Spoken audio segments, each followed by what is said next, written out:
he had to leave the country. This has been going on for about 3 years. He could never get his passport back, and then a lot of local officials said, like, you'll be okay. But when it actually came to it, he ended up getting the black stamp, 5-year ban. I think Thailand's gone up about 20% just in the last year. It's not just one or two products, it's almost everything. It's across the board. What's the story, folks? Pete here from Thairish Times. Hope you're keeping well wherever you are. In this interview today, we're going to meet a gentleman who spent the last 8 years living in Thailand, and he lives on the tropical island of Koh Samui. So we're going to get into what life is like on Samui Island. I've actually interviewed this guy already on the channel about a year ago. He spoke about the difficulties he had setting up a business in Phuket. It's a really good story. I'll leave the link for that one down below in the comment section as well. You can check that one out. He doesn't want his name to be given out over the internet. Doesn't have any secrets or anything, just a bit private like that. Although he does have a YouTube channel as well. We'll get into that in the interview as well. And his YouTube channel used to be called The Thairish Sun, but now it's called Man and Dog Samui. So anyway, let's get straight into it. Let's roll it. It kind of ticks every box. Whatever it is you're into, if you want the middle of nowhere, kind of quiet, surrounded by palm trees and coconut trees and stuff, no problem. If you want to be in the middle of it, bar girls and all that, we have that as well. What suits me about Samui is it's not really in the top 2 or 3 of anything. Like, for example, if you were going to do a shopping holiday or something, you wouldn't come to Samui. We have a central festival and Tesco's and Macro and that, but you're going to go Bangkok, Phuket, Pattaya. Same if you want girls, nightlife, you're probably hitting them 3. If you wanted a more rustic, charming, sort of less built up, you also wouldn't pick Samui. We're sort of in that middle ground where we're not big enough to attract the people who like cities, and we're not small enough maybe to attract people that want meditation and blah, blah. So that middle ground, which sort of suits my personality. It's hard to pigeonhole, let's say. What's the expat community like on Samui? Because when I was on Koh Chang, I thought the expat community was great. You know, they all know each other. It's a small community, and the island is Samui and Koh Chang. The size, they're similar in size, but there's a lot more expats on Samui than there is Koh Chang. So what's the expat scene like there? Pretty good, I think. Pretty friendly, and in my experience, a lot more inclusive than in Phuket. I found when I was living in Phuket, almost, especially with other businesses, everyone was a rival. There wasn't any support, and people would be bad-mouthing at every opportunity, let's say. It kind of reminded me of back home a bit. When I came to Samui, everyone's very supportive, and they sort each other. A lot of people, almost the money going in a circle. Businesses supporting each other. You look after each other here. There's much more sense of community amongst the Thais as well, and also amongst the expats. And again, I would say it's quite diverse. You want to do yoga, vegan, meditation type holiday if you want, or to live here even. If you're a capitalist that wants to buy businesses and make loads of money here, or whatever it is, there's a little bit of everything in Samui. You'll find people that like the same things you, whereas maybe even just across the water there in Koh Phangan, for example, a lot of people with maybe the exact same mindset. When you meet people there, you're more likely to meet someone that has the same opinions as the last person you met. Whereas here, it's your old man that's looking for a lady, and it's your young backpacker side by side. Any memorable experiences from your time on Samui that really stand out in your mind? Generally speaking, I would say here is very safe, and I trust everyone. But my mate was dealing with an agent. He just needed his visa to run out. He was just doing a simple visa. You give her 10,000 baht, and she thought she's an agent, but she was also an accountant and a lawyer and stuff. So she was dealing with a lot of the businesses here, and they're taking their taxes and everything. She had a Farang boyfriend, and I think he might have been Irish. He was either Irish or English. Around 2 years later, the police started coming knocking on people's doors saying, "Why are you not paying your taxes?" And they all said, "We are." And then the common thread was this woman was their accountant. Turned out she'd embezzled around 30 million baht out of the country. And last I heard, I don't know if they found her. Last I heard, she was on the run. They were all reported in the newspaper and stuff. But anyway, this happened at the exact same time that my mate had given her the passport. And so she obviously did a runner. And just last week, he had to leave the country. This has been going on for about 3 years. And he could never get his passport back. And then a lot of local officials said, like, you'll be okay. But when it actually came to it, He ended up getting the black stamp, 5-year ban, all because this lady, who I believe is still on the run, like a fraudulent accountant, I guess. But it's very, very rare that sort of thing would happen. And I haven't looked into it, but the last I heard, she was still on the run, but they were looking for it. It was in the news. This went on for years and years. It happened here in Samui. He's been living in Phuket for the last while. And finally, when he went to his end, he wasn't sure, right up to the last day, he wasn't sure what would happen. And he said, I think they're probably going to ask me to leave. Hopefully they'll let me come back. And yeah, in the end, he got 5 years. So this was just about 2 weeks ago. So he'd been living here since about a month or two before me. We were the last two standing in our group. When I first moved over, I had a big group of about 14 mates. And slowly it got, you lived there for a long time. I'm not sure if you experienced the same thing, but Thailand, not just Samui, I think Thailand in general, it can be quite transient. So you make mates, but 6 months later, they're not here anymore, or a year later, they're not here. And so your circle kind of dwindles. And from that original circle, me and him were the last two standing. And he's gone now, so it's just me. It is transient. But then a good way of looking at it is you have friends all over the world then. Like I could go to Germany now in a month's time, or I could go to America. You know, I've got friends all over the place. Let's get on to the cost of living on Samui. When I was there, I thought it was a little bit expensive, to be honest. It was, if even for some Thai food, it was coming in more than what I pay in Bangkok. What I'd say about Thailand, people, firstly, when I came the very first time, it wasn't as cheap as people had made out. So that's 2010, 2011. I was expecting it to be cheaper then, because people had made out you couldn't spend money here, and you definitely can spend your money here. When I moved there in 2015, 2016, 2017, people kept saying, oh, it's getting dead expensive, it's getting dead. And now that I was living here, I could see it actually, the price wasn't changing at all. What made it seem more expensive was at the time, the baht kept getting stronger and stronger and stronger. When your exchange rate, you were getting less and less money. If your money was already in baht, Thailand didn't really change. There was one tax raise in, I think it was 2017, when beer went up, local beer went up 2 or 3 baht. That's pretty much the only thing I remember where the price changed if you were in Thailand. Like I say, the baht had gotten stronger. And then during COVID, there was actually a drop where a lot of things got cheaper. But towards the end of COVID, there was a little bump, which I thought, okay, I've been here 7, 8 years, that's to be expected. But immediately after that bump, there was another one, and then another. And now, I think Thailand's gone up about 20% just in the last year.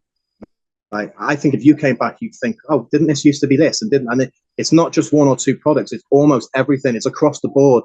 So you can say, oh, it's only a baht, it's only 2 baht. But when it's 2 baht, 3 baht on everything, it starts to add up. My rent, obviously I was getting COVID prices, but my rent went up 40%. And I'm probably still getting it for less than what she could charge other people. Again, it's relative. If you want to come here and live in a like Burmese with a fan, like 4,000 baht a month, you can do, but there's no TV, probably a mattress on the floor or something. Yeah, maybe you'll scrape by and cook your own meals, and who knows. I wouldn't even want to try and live here for less than 30, and even then, 30,000, I don't think it's enough. 40,000 is what I used to spend, and I think I'd probably spend closer to 50 now a month. And I don't have a flamboyant lifestyle, mate. I count the pennies. Like, you know, if I'm in the shop, if there's 2 products, I'll buy the cheaper one unless there's a good reason to buy the more. Do you know what I mean? I watch what I'm spending, and I still, you know what I mean?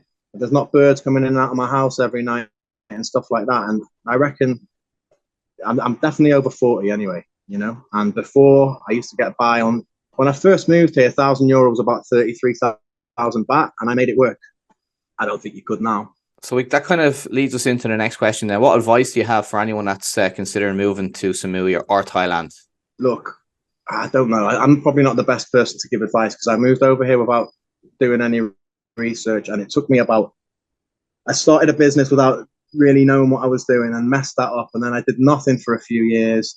And I had to keep bouncing in and out of the country and had visa issues. It's only really now after 8 years that I'm kind of like, I think, starting to settle down and get roots and actually. What are you doing for a living now? Because it looks like you've got something going there for yourself. Yeah, I've got a few things going on at the minute. I have a job, I have a boss and a work permit, teaching, but to adults. I teach adults, mostly Russians at the moment because of the situation back home. yeah, I have a work permit and I pay tax and everything with that. So that's all that's sorted. But then I've got my finger in a few other pies, and I was talking to lawyers yesterday, and I had a meeting this morning as well. So I have a few things going on. A lot of things that I can't talk about them yet because they might not happen, but they're in process. I can see you on Samui for a long time. I was going to leave, like, because I was sort of reaching the point where I said in our last interview, but I was spending more than I had coming in, and you can't live like that. You literally can't live like that. But it's not good for the brain to be getting poorer every month. And so last September was when I was like, I think I'm just going to call my Thailand adventures over. I need to go somewhere where I can make money. And just as I was giving up, things just fell into place. And now, always in my life, I've never been very good at applying for jobs, and the opportunities come to me. So there's periods where things don't come to you. And now this past, like I say, touch wood, but this past year or two, a few things have come to me that have interested me, and they still are doing. So yeah, I hope now. I hope that the avalanche effect, or the snowball effect, I should say, not avalanche, but let's see. Fingers crossed. Yeah, fingers crossed, man. I hope it works out for you. I do believe that you can make it work. I think you're one of those guys that, just from my experience meeting you, I think you're a survivor out there. I'll make it work. If I had to do the 30,000 baht thing, I would. I did for a long time, you know. If you want to be here enough, you'll make it work. Your cost of living, you'll make it work. But ideally, you want to come out here with as much as possible. Would you ever come back to Ireland for a holiday? Not to live. Holiday, yeah. I don't think so. I haven't been back since my granny passed away a few years ago. I do miss it right now. I'd love to go back. I'd love to go back and spend 4 or 5 weeks, see my family, do the cliff walks and drive down, do the Ring of Kerry and that, and just, I'd love to. If Ireland was Cambodia or Vietnam, I'd be back every 2 months. You know, I do miss the place. I miss my family, but it's too far. It's too expensive. And at the end of the day, when I get there, I'm mostly on my own because everyone either has jobs or their family, and they live quite far apart. Do you know what I mean? Going around for a quick cup of tea and a hug, and this is my life now. I'm happy out here, you know. How easy is it to stay there? Like, say for instance, someone just arrives there on a tourist visa now. Say they have a 3 month or a 6 month tourist visa. Okay, realistically, how long can you stay? Because when I was there, it was always changing. Like when I was there back in 2010, you know, you could get a double entry tourist visa and you could get another double entry. You could work it out that some people were staying 2 years just on double entry tourist visas, and then they change it, and then it was all of a sudden it was only 1 year, and then then people would be worrying. Then realistically, how long could you arrive in Thailand and stay there without working before you're going to have problems? I think at the moment the best you'd get is 120 days, because you'd get your 90-day tourism visa, and then you get a 30-day stamp for 1,900 baht. And I think after that, if you really wanted to string it out, I think you can get an emergency. You have to give them a reason, and they give you 1 week, but that 1 week costs you another 1,900. So you're better off just leaving and coming back on another. I heard years ago that you're only supposed to spend 6 months a year here as a tourist, but I think if you just did a visa and down to Malaysia one time every 3 or 4 months, I think they keep letting you in indefinitely. Harder if you're coming in Suvarnabhumi airport now, they have to stick to the rules. But if you're coming in by land, Cambodia, Laos, whatever, I don't think you'll have a problem. So Thairish Son, that's what I've always known your channel as. You've recently changed the name, so tell everybody about your channel, because I always loved your channel.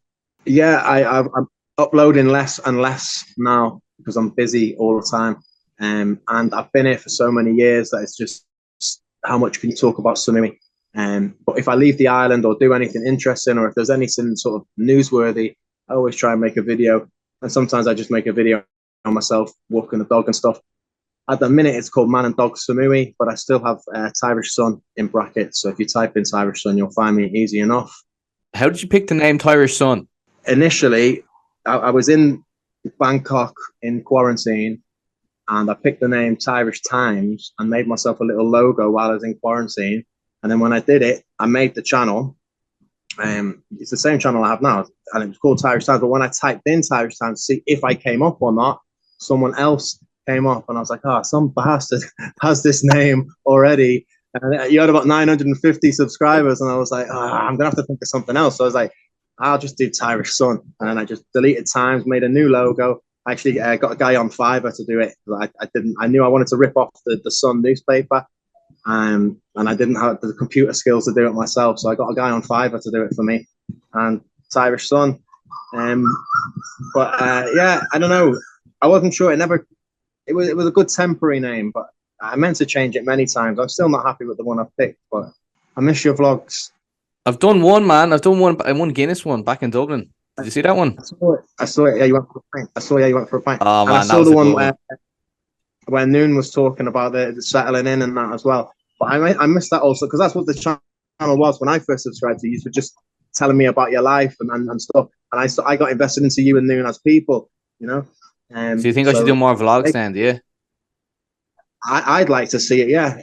Especially, I think you missed a chance there with the whole resettling in, and especially from Noon's perspective, I think Thai people would have been interested to see what it was like for a Thai. So many Thai ladies relocating to Europe with their partners.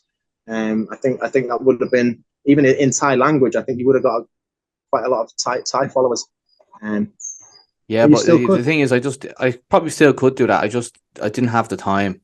I like just starting a job. Yeah. I'm working flat out, and this is a lot easier, a Zoom call, to keep the channel going than going out like even face to face is. Obviously, I'd love to do face to face. I've done a couple face to face interviews since I've been back, but it's just that I didn't have the time to put together a vlog. Man at Koh Samui, aka Thairish Sun, thanks very much for coming on here, and I will leave your channel, the link for your channel in the description. There's a little doggy.